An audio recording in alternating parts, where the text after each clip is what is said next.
आज संत वाणी में जगजीवन साहब का एक पद लेने जा रहे हैं। जगजीवन साहब का जन्म 1670 ईस्वी में हुआ और 1761 ईस्वी तक उत्तर प्रदेश की धरती पर जगजीवन साहब अपना गीत गाते रहे। कहते हैं जगजीवन साहब, यह नगरी में होली खेलौरी। सारा संसार बाहर होली खेलता है, लेकिन जगजीवन साहब उस होली की बात कर रहे हैं जो सारे संत खेलते हैं। कहाँ खेलते हैं? कहते यही नगरी। वह यह नगरी क्या है? हमारा भीतर के जो घट है, जो घटाकाश है, जो निराकार है। कहते हैं मैं तो उस निराकार में, अपने अंतर आकाश में वह होली खेलना पसंद करेंगे। हमरी पियाते भेंट कराओ और तुम्हारे संग मिली दौड़ों रे। कहते है कोई संत जो मुझे मेरे प्रियतम से भेंट करा दे, और जो भी मिलाएगा, जो भी भेंट कराएगा, मैं कहते हैं कि हमरी पियाते भेंट कराओ और तुम्हारे संग मिली दौड़ो रे।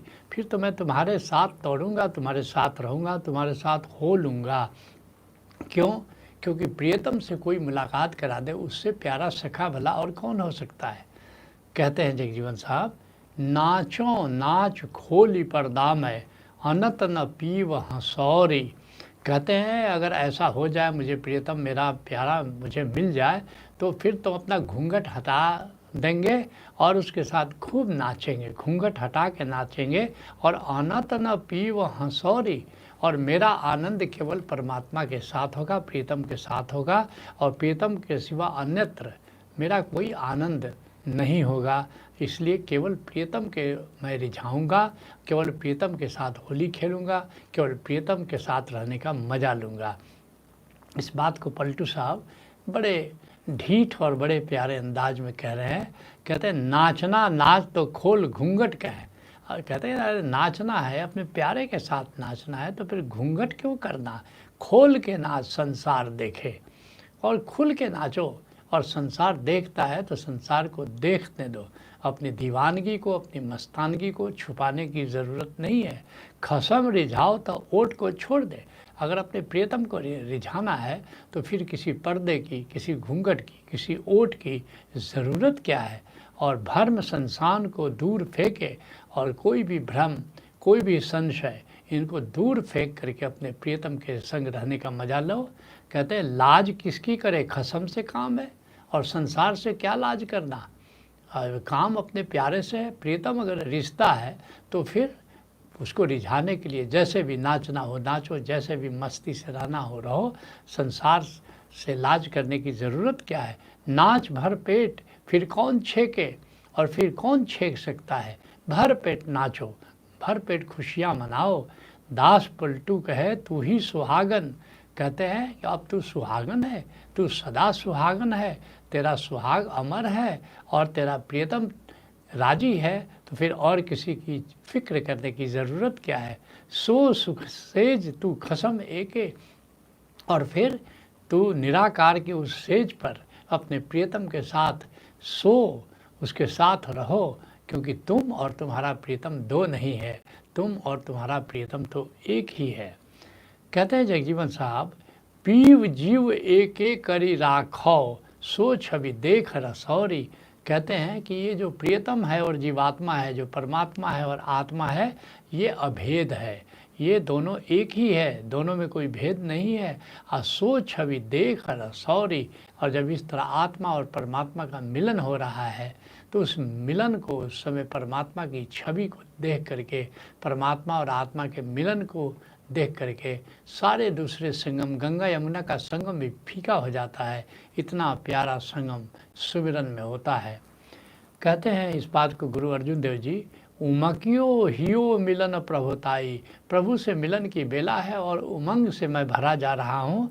और किन विधि हियरो धीरे निमानो, मिल साजन हो तुझ कुर्बानो। और मिलन के लिए हमेशा बड़ी अधीरता बनी रहती है, और मिल साजन हो तुझ कुर्बानो। और कहते हैं कि मैं अपने प्रियतम से मिल करके अपने को कुर्बान कर देना चाहता हूँ, अपने को मिटा देना चाहता हूँ अपने प्रियतम में। कहते हैं जगजीवन साहब, कहतहूँ न बहों चरौं चरणन रहों चरणन ढीग। कहते हैं कि मैं बिल्कुल परमात्मा के चरण कमल के पास रहना पसंद करता हूँ, कहीं दूसरी जगह जाना पसंद नहीं करता हूँ।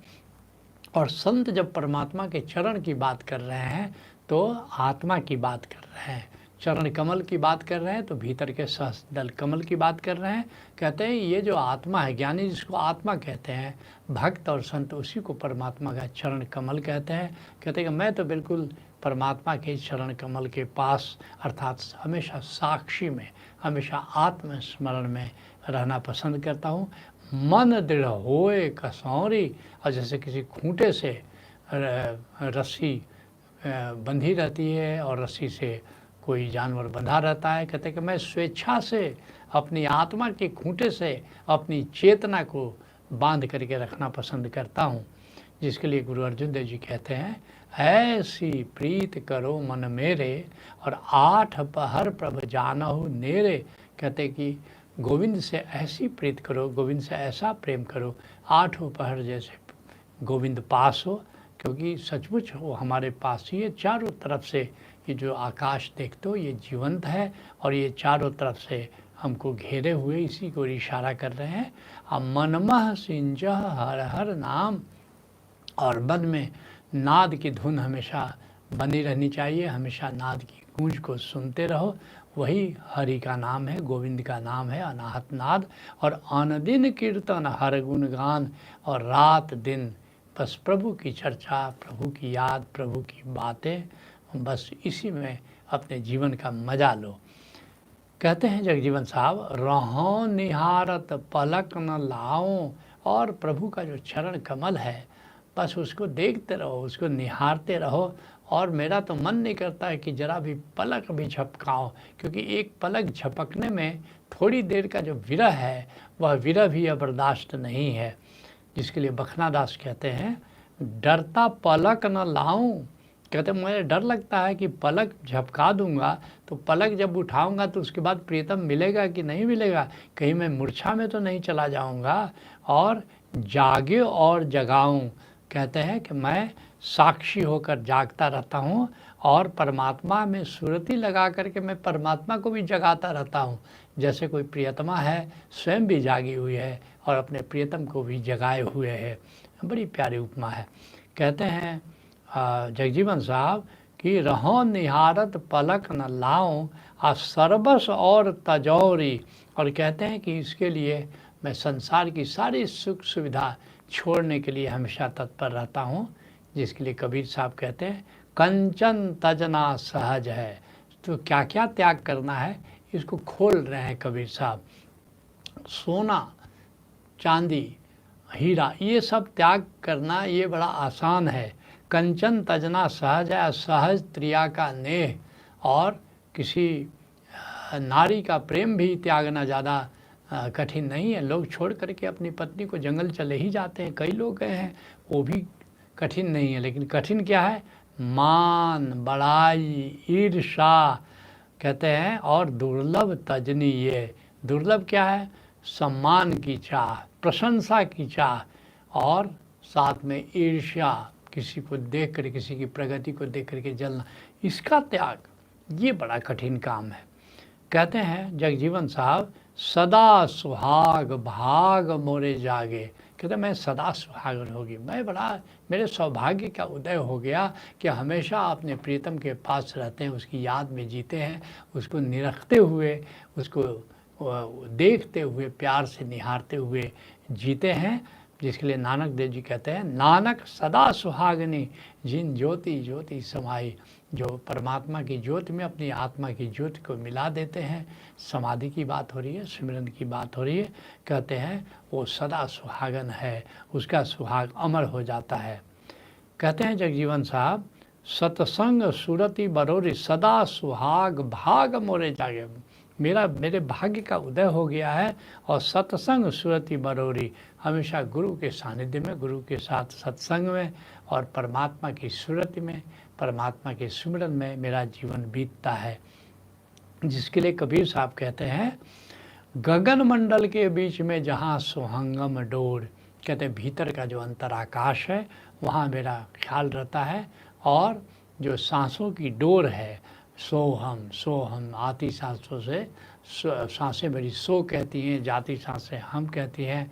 बस सोहम के साथ बस हमेशा आत्मा पर ध्यान बना रहता है। और शब्द अनाहत होता है, सुरती लगी तह मोर, और वहाँ पर अनाहत नाद की झनकार हो रही है और उसी से मेरी सुरती लगी रहती है। कहते हैं जगजीवन साहब, जगजीवन सखी सुखित जुगन जुग। कहते ऐ संतों, ऐ मित्रों, मैं तो सुखी हो गया, मैं आनंदित हो गया, और ये मेरा आनंद अब छिजने वाला नहीं है। मैं युगों युगों के लिए, जन्मों जन्मों के लिए मैं आनंदित हो गया। इसके लिए रज्जब साहब कहते हैं, यह रस रसिया सब सुखी। ये जो राम का रस है, ये जो गोविंद का रस है, परमात्मा का रस है, इसी से सभी सुखी हुए हैं। वास्तविक सुख तो इसी में है। और दुखी न सुनिए कोई। जिसने भी राम रस का पान किया, जिसने भी परमात्मा के सानिध्य का मजा ले लिया, वो कभी दुखी नहीं हुआ। हमने सुना नहीं कि वो फिर दुखी हुआ। और जन रज्जब रस पीजिए, संतन पिया सोए। इसलिए रज्जब साहब कहते हैं कि तुम भी उस राम रस का पान करो, और संतों ने भी उसी राम रस का पान किया है जिससे वह सदा आनंदित रहे हैं। कहते हैं जगजीवन साहब, जगजीवन सखी सुखित जुगन जुग, चरण सुरति धरोरी। और इस तरह परमात्मा के चरण कमल में मेरा ध्यान बना रहता है। हमेशा आत्मस्मरण में मैं रहता हूँ। आत्मस्मरण और हरि सुमिरन, बस यही संतों के जीने की रीत है, जिसके लिए कबीर साहब कहते हैं, सुरति समानी निरति में। सुरति कहते हैं जो नाद का श्रवण करते हैं, उसको सुरति कहते हैं, नाद पर ध्यान देना। और निरति कहते हैं जो दिव्य आलोक है आत्मा का, उस पर ध्यान देना। कहते हैं सुरति समानी निरति में, यह जो नाद है यह भी उस अंतर आकाश से आ रहा है, यह भी उस प्रकाश से आ रहा है, वो प्रकाश अंतर आकाश से आ रहा है। तो कह रहे सुरति समानी निरति में, ये जो नाद है नूर में ही समा जा रहा है, और निरति रही निर्धार। और ये जो आलोक है वो निर्धार है, निरालंब है, उस अंतर आकाश में है। और सुरति निरति परिचय भिया भया, तब खुला सिंह द्वार। और जब एक बार किसी सदगुरु के माध्यम से सुरति के भेद को जान लोगे, निरति को भेद जान लोगे, तो परमात्मा का जो मुख्य दरवाज़ा है, वो दशम द्वार है, वो खुल जाता है और मौज ही मौज हो जाती है। तो संत वाणी को यहीं विराम देते हैं।